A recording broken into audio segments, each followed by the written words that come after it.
I'm Professor Jenny Davis. I'm the head of the School of Environment at Charles Darwin University. Thank you very much. And the first thing that I would like to do today is to provide the panel with some context regarding the background to my submission.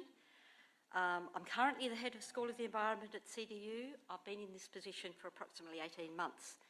I spent a large part of my career, 24 years, as an academic in the School of Environmental Science at Murdoch University. And please forgive me if I read the first part of my submission because I want to get it right. But the second part will be more ad lib. Thank you. I've also held the position of Professor in Freshwater Ecology in the School of Biological Sciences at Monash University for 5 years, from 2008 to 2013. A large part of my research has focused on understanding the processes supporting the persistence of aquatic biodiversity in groundwater-dependent systems. I worked for over 20 years on the influence of water regime and groundwater extraction on wetlands on the Swan Coastal Plain in Perth, Western Australia. I also spent almost a decade working on the impacts of salinisation of wetlands and rivers in the Western Australian wheatbelt. It was this research in particular that alerted me to the devastating environmental consequences associated with the lack of understanding of the relationship between catchment hydrology and wetland ecology. In that case, it was the removal of deep-rooted plant communities, mainly woodlands, and their replacement with shallow-rooted annual crops. This resulted in the salinisation of rivers, wetlands and valley floors and the associated loss of biodiversity over a land area exceeding the size of the state of Victoria. Now, while I was doing that work, I in no way minimised the importance of annual cropping to the Western Australian economy, particularly wheat, barley and canola, but the scale of biodiversity loss was enormous and could have been avoided if we'd brought more understanding of the science of the system into play much earlier than happened. But more pertinent to this committee, in addition to my work on Western Australian wetlands, I have had an ongoing research program on waterholes in Central Australia, so that's the Southern Northern Territory, that now spans more than 30 years as well. I first started working on the springs, riverine waterholes and rockholes of the Central Australian ranges in 1986. Most of my research has been undertaken at waterholes in Wataka National Park, the West Macdonnell Ranges National Park and the Finke Gorge National Park. Initially, my work took the form of surveys of water quality, aquatic invertebrates and fish, because little was known about the aquatic fauna of these systems at that time. This work has been funded by various Commonwealth and Northern Territory government agencies and the Australian Research Council. This initial work that I led added to work that was already being done and ongoing on plant communities in Central Australia that indicates that the springs and gorges of Central Australia supported biota that have survived since the Australian continent was much wetter. There are species that still exist today that have affinities with species that were present when Australia was part of Gondwana. The explorer Ernest Giles first recognised the scientific importance of the springs and waterholes in the George Gill Range back in 1872. However, of course, the traditional owners had recognised for literally tens of thousands, perhaps 50,000 years before Giles turned up, that those water springs and waterholes were of immense importance, both in supporting their food, in providing perennial water, and also, of course, of great cultural significance. At this point, I would like to add my rejoicing to that of the traditional owners of Wataka National Park and acknowledge the importance of the decision by the NT government to declare a mineral and petroleum reserve over all of Wataka National Park. This is just a fantastic outcome for that part of the Northern Territory, not only for the cultural values that, of course, the traditional owners have been very concerned with, but for the scientific values that I personally and professionally am very concerned with. However, I'm aware that this inquiry extends beyond the issues of Wataka National Park, but I want to point out that some of the biodiversity values associated with groundwater-dependent ecosystems in Wataka National Park also hold for other sites in the Northern Territory, and not just arid and semi-arid regions, but also the wet-dry tropics, because the dry part of the wet-dry tropics in the Northern Territory has some functional similarities to the arid and semi-arid regions of the Territory once we enter into the dry season. As for arid and semi-arid regions, it is groundwater that comes into play during the dry season. I wanted to emphasise that because having read the interim report, I realised that the Beetaloo Basin is of considerable interest in terms of exploration and possible shale gas. And of course the Beetaloo Basin is far to the north of where most of my research has been undertaken. However, also, having now been the head of school of the School of Environment at CDU for 18 months, I have become much more familiar with the research that is being undertaken in the northern part of the Northern Territory than I was prior to taking up this position. Most recently, my research has considered the climatic change implications for aquatic ecosystems throughout arid and semi-arid regions of Australia, and we wrote this up in a research paper that was published in Global Change Biology in 2013. So I would like to actually tender that paper to this inquiry, and I can provide an electronic copy. I can also provide copies of somewhere in the order of another 10 to 15 scientific papers. Please do, that would be excellent, thank you. That are in that same field. And I must admit I was a little surprised that the panel didn't have them already. However, that brought home to me that as scientists we haven't been doing our job well enough. That wasn't enough in the public domain for it perhaps to immediately come into this inquiry, but of course this is now the opportunity for me to make sure that that does happen. This paper that was published in an international journal with high impact, as all Australian academics are now being encouraged to do. That's where we need to publish our work to survive in our field. It describes the importance of perennial aquatic systems fed by groundwater as refuges. Refuges for biodiversity across arid and semi-arid regions. It notes that all these refugia or refuges are supported by groundwater, and that as global temperatures continue to increase, and certainly Central Australia has already experienced that warming, and as has the North, these refuges will become even more important. The groundwater, which of course is water that fell as rain a long time ago, and often we don't know, well, I would say for almost all of our systems in the Northern Territory, we don't know how long ago that rain fell. But water that is now there, that was rainwater that fell a long time ago, effectively decouples these systems from the local climate.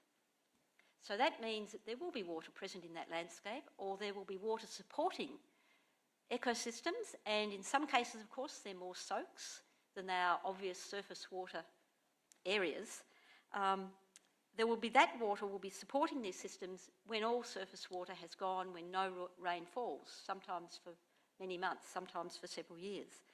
So the importance of this decoupling from the local climate is enormous. And this, to me, is the absolute and fundamental value of groundwater in terms of supporting ecosystems, supporting biodiversity. I followed up this 2013 paper. I guess it did become clear to me that although we were getting good feedback from other scientists, it was published in an international journal, so we had that sort of international recognition for it even to be published. I became aware that there wasn't really a lot of conversation happening around groundwater systems once you got outside perhaps Murray-Darling Basin, away from the Swan Coastal Plain in Western Australia, and perhaps, well, not perhaps, definitely the activities around Stygofauna in the Pilbara in particular in Western Australia. There's still a huge amount of the Australian continent where we just haven't been thinking about the water that's there and how we're managing it. So I wrote an article for The Conversation, which I will also tender, and it was reprinted in the Australian Water Journal as well. So this is that article that I published back in 2015. And this was to try and get the need for thinking about how we manage water in outback Australia much more into the public domain. And by outback Australia, I follow the definition of the Pew Trust, and that pretty much is all of Australia that is in arid, semi-arid and the tropical north. It's remote Australia. It's where most Australians do not live. But it's still enormously important, both economically, culturally, socially, and of course environmentally. So in this plan for outback water, most of the things that I put in this plan I believe still stand, At that point, I really only mentioned coal seam gas and mining as being impacts. I could now add shale gas to those terms. But there I said we should be doing things like determining the location and extent of aquifers and catchments that support key biodiversity and cultural sites, particularly in areas near proposed developments. We need to understand not only how the importance of refugia, but in some cases, and particularly in the wet-dry tropics, I believe the term biodiversity hotspot also can be applied.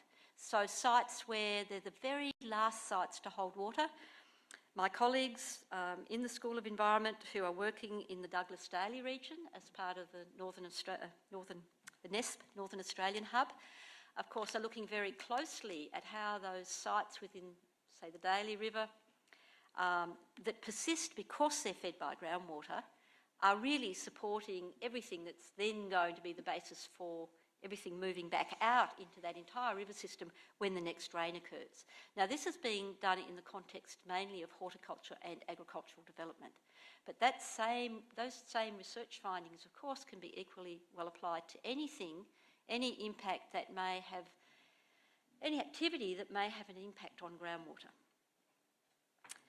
I also, through my experience in Central Australia, believe that there's much more that we could be doing in providing knowledge, training and logistics for Indigenous and local communities to manage and in some cases restore important water sites in the outback.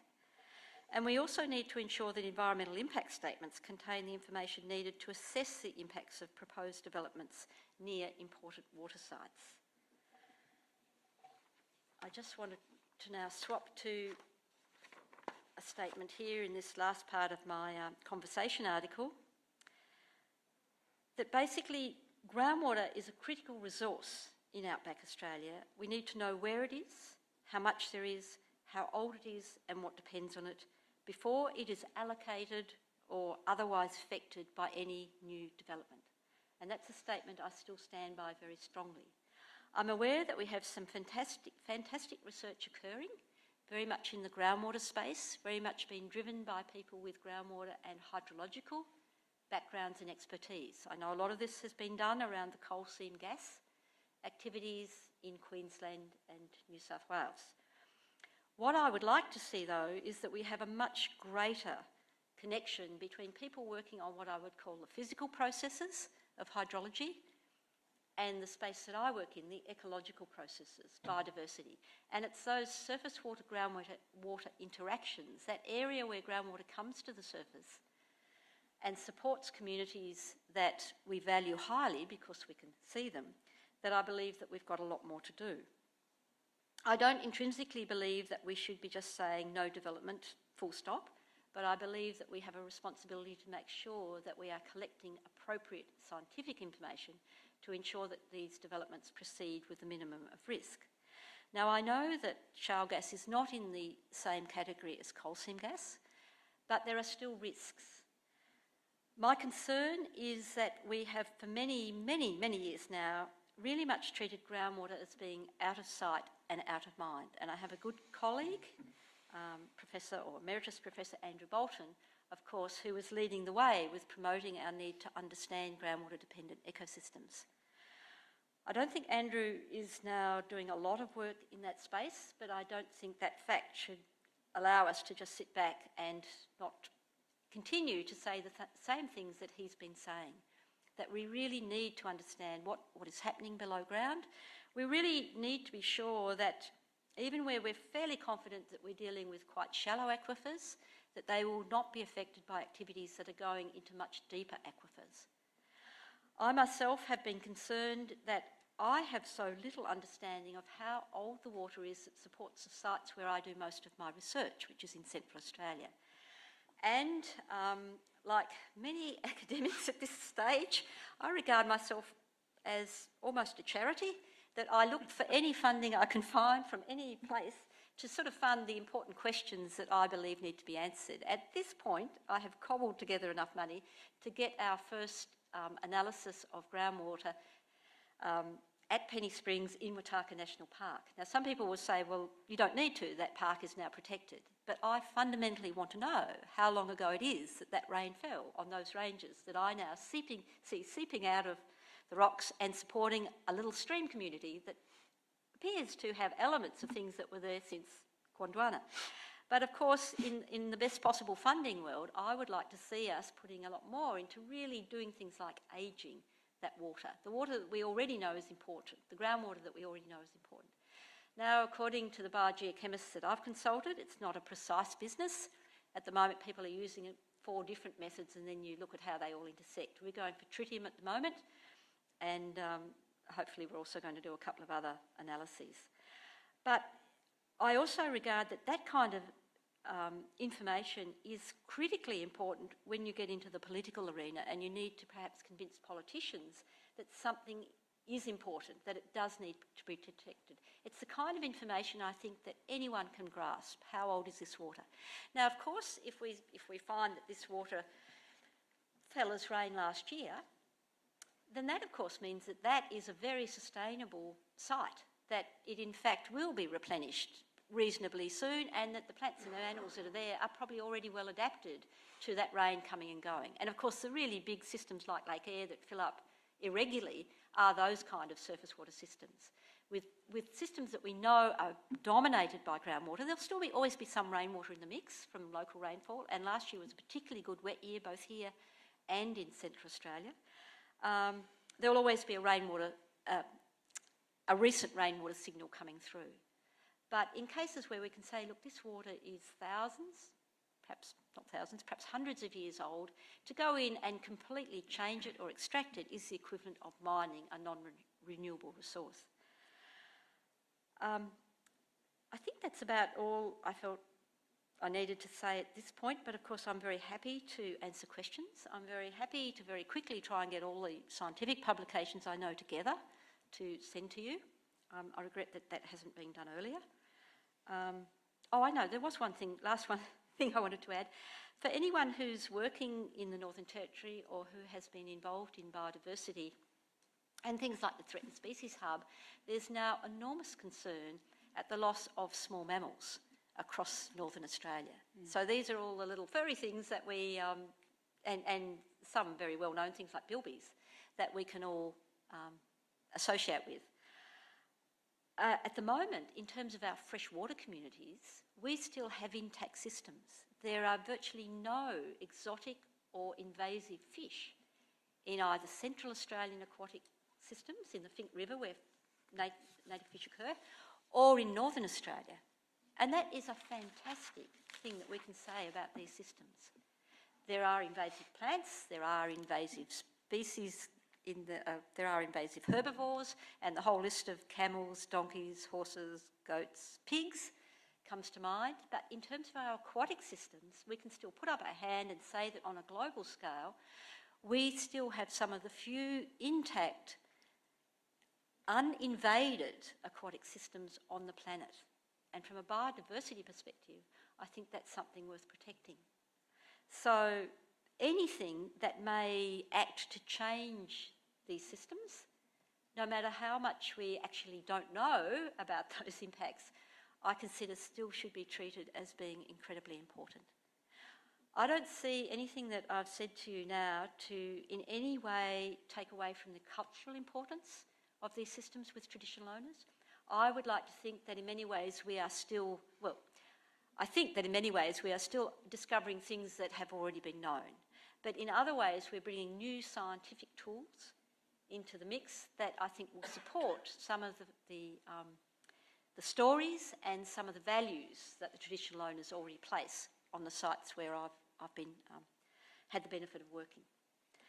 So I think I'll stop there, but I'm more than happy to answer any questions that you would like to ask me. Yes, no, thank you very much, Professor Davis, for that very comprehensive presentation, and I look forward to receiving those additional scientific papers. I'm very grateful for your endeavours in that regard. Can you tell me just a little bit more before I let the water scientists loose on you? You mentioned potential programs, Aboriginal management programs in relation to, was it both surface and groundwater, or did you? No, well, I just want to know a bit more about that. And my experience still has come from work mainly being done in Central Australia, but also aware of what's going on now with my researchers working in the north. It's always groundwater that's expressing at the surface. So it's not water that is completely underground, and although of course there are Aboriginal communities in northern South Australia who are very concerned about what I would call soaks, where you don't actually see that water expressed at the surface, but they know that the plants that are there, and possibly some frog communities are being supported by that underground water. My area of knowledge is much more where groundwater is being expressed at the surface. Right. And there are communities dependent on it, and I'm aware that a lot of work is already being done in Central Australia with local Indigenous communities to restore some of the springs that they've always considered to be very important, but in most cases have been degraded by feral animals, particularly camels. It's that I wanted to ask you about or get some more information about. What sort of work is being done? Can you give me some examples? Well, the colleague I work most closely with is Dr. Jane Brimbox, who is with the Department of Environment and Natural Resources, the NT Government Department. And she's been working with the Aboriginal community at Santa Teresa, so about 80 kilometres southeast of Alice Springs. They have very strong links with an area of springs. In fact, they are the closest springs to the Simpson Desert, so they're the easternmost springs in what I would call the central ranges of Central Australia. And Hayes Spring and Salt Springs are two springs. They were enormously degraded by camels. Initially, the rangers group put in fences. They discovered pretty quickly that camels can do all kinds of things that no one expected, like they only put the fences at the bottom and the camels could actually climb quite steep rocks, come over the top and then come down and drink a spring dry. Jane also discovered that traditionally it was the women who managed the water holes. So having a male ranger group go in at that site and build a fence was good, but it wasn't necessarily how it was traditionally managed. It was the women who went in and removed algae. If there was typha growing a bit rampant, they would pull it out. And then they would often cover with melaleucas to keep the evaporation rates down. They were protecting their water supply. So Jane, being a female herself, has worked very successfully with people like Veronica Dobson, who's well known for her work on plants in that Indigenous community. She's an elder from that area. So they've been working now with women's groups to go in and manage those water holes in a more traditional way. Jane's also working with other groups at a spring out halfway between Papunya and the West Australian border, the Ilara waterhole, which was a much smaller spring coming out of rocks covered with paperbarks, where people walking between Papunya and the Western Australian border, so a 400-kilometre walk, would come into this little soak spring area, sit under the paperbarks and be able to get water, drinking water. That was all completely trashed by camels. Buffel grass got in once the melaleucas had been knocked over, it burnt. It's a mess, but the local rangers now want to restore that site. So there's a lot of activity going on now with Indigenous ranger groups around lots of water holes, but most of the impacts have been feral herbivores. Thank you. Yes, Professor Hart. Thanks for the enthusiastic exposition of groundwater, importance of groundwater. I think you can be very confident that we're with you on that, 100%. It's a very, very important component. Two comments and points. One on the age of water. Yes, we recognise that that's a very useful tool for deciding on recharge rates or age of the water and so forth. We've got some conflicting information on recharge. If we just take the Beetaloo, which is where we've got most of the information, northern part of the Beetaloo, there are some quite variable recharge rates, but it's obviously important, particularly for the Roper and possibly for Daly too, the Daly River.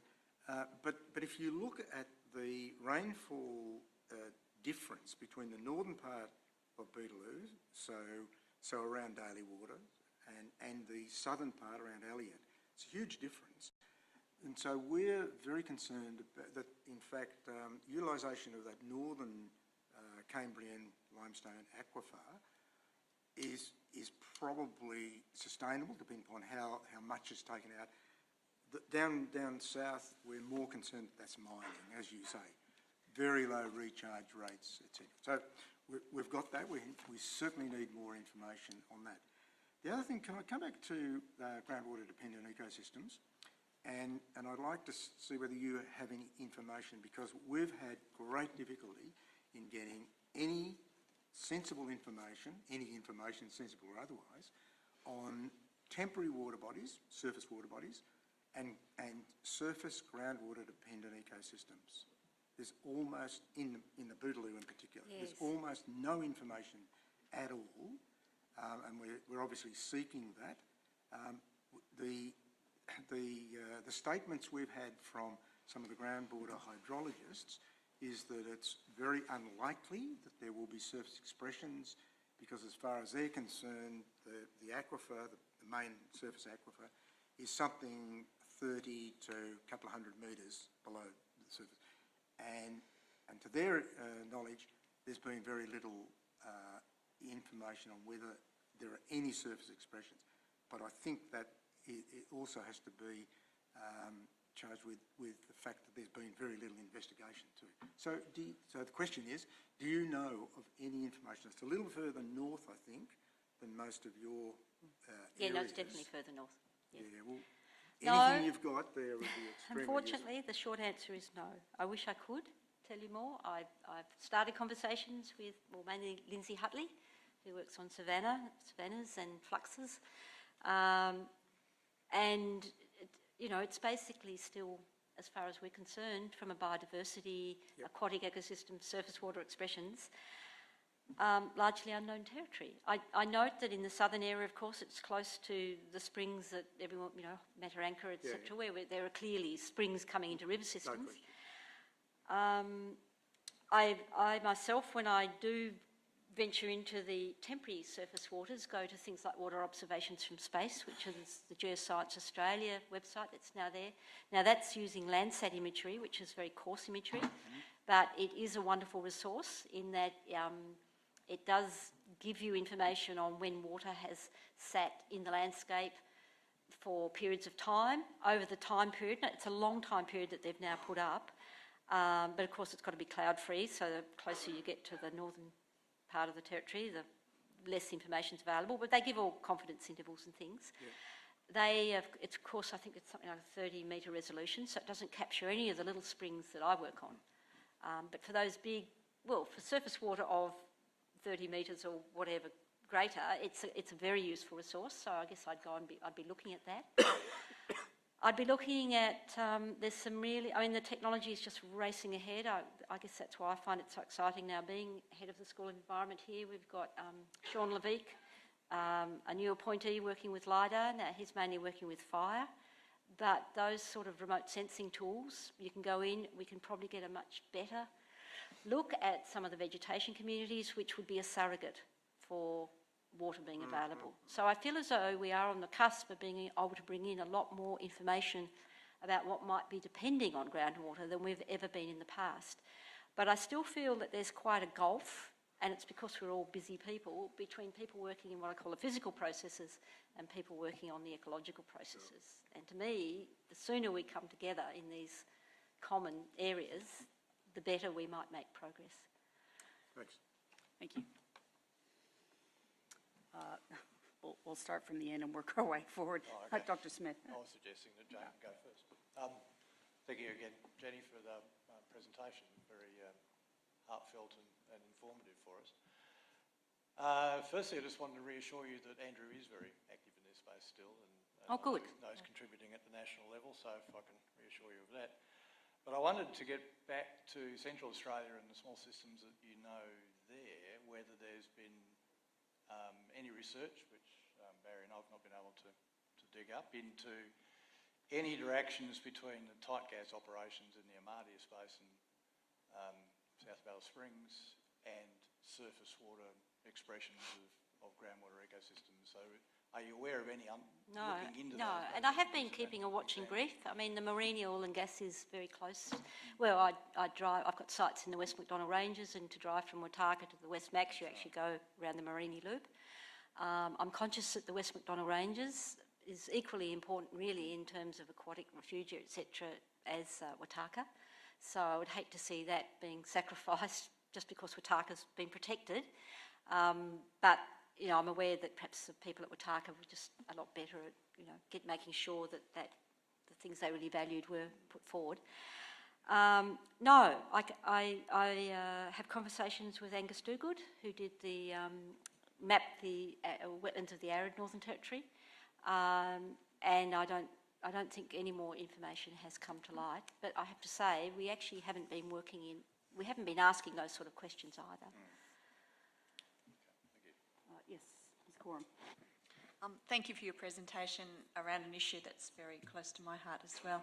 I echo Professor Hart's comments that we're struggling with, you know, actually even identifying where all the information is. So we'd be very grateful for anything you can give us. I'm just wondering, in terms of resources for even understanding where the groundwater-dependent ecosystems are, how relevant have you found the Bureau of Meteorology's Atlas of groundwater-dependent ecosystems to be in the Northern Territory? Look, I've gone in and out of that atlas at different times. I have to admit I haven't been into it recently. I guess I